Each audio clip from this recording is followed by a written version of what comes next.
All right, welcome to week 6, and this week we have 4 main topics, and those are going to be, we're going to start out talking about habitat fragmentation and that's caused by humans, and we saw this was had a big impact on biodiversity.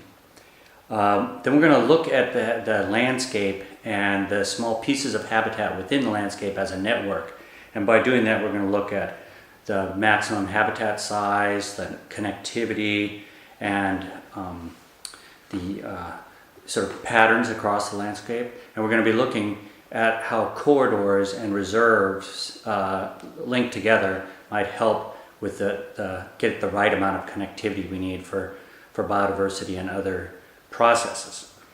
Now I'm going to give a couple examples, and one of the examples is going to be, what if we wanted to harvest some sort of natural product, like say an animal that also lives in the forest, and we could have a reserve and we could have an area we harvest.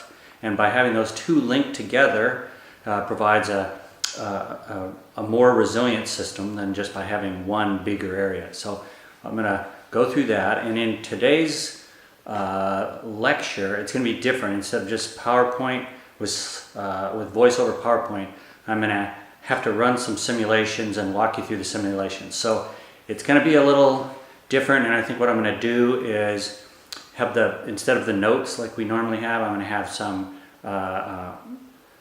sort of an outline of the major points that I tried to make while I went through those simulations.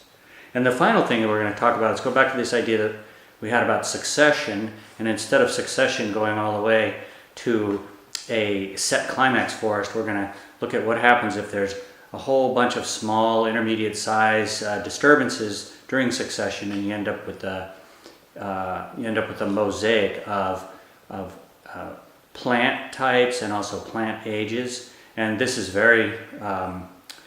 this is a very good system to also maintain biodiversity. But how do we link that together? So again, the 4 main topics, we're going to be talking about habitat fragmentation, what we can do about it, looking at it as a network, working with corridors and reserves for harvesting natural capital, and finally looking at a mosaic on the landscape as also a very good way to maintain biodiversity.